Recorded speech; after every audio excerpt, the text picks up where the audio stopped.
This week's Science Wednesday brings us to South Dakota.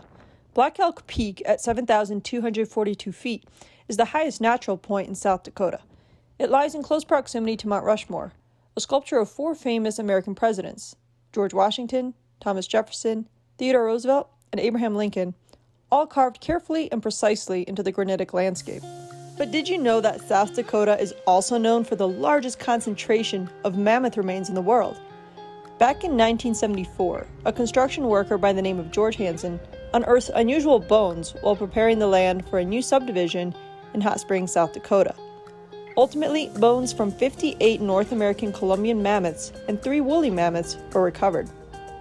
Back in the late Pleistocene, hundreds of thousands of years ago, mammoths roamed across North America.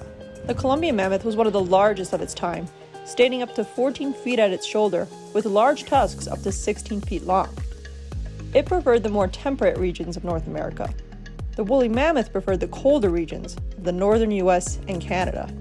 As a result, it sported a thick coat of hair. Finding the Columbian and the woolly mammoths here marks the first instance of finding both species together. It's unclear what brought the woolly mammoths south of their normal stomping grounds, perhaps short-term swings in climate. So why is there such a large concentration of fossils here?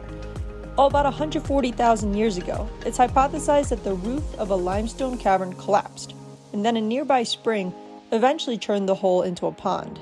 This attracted wildlife to a newly formed watering hole.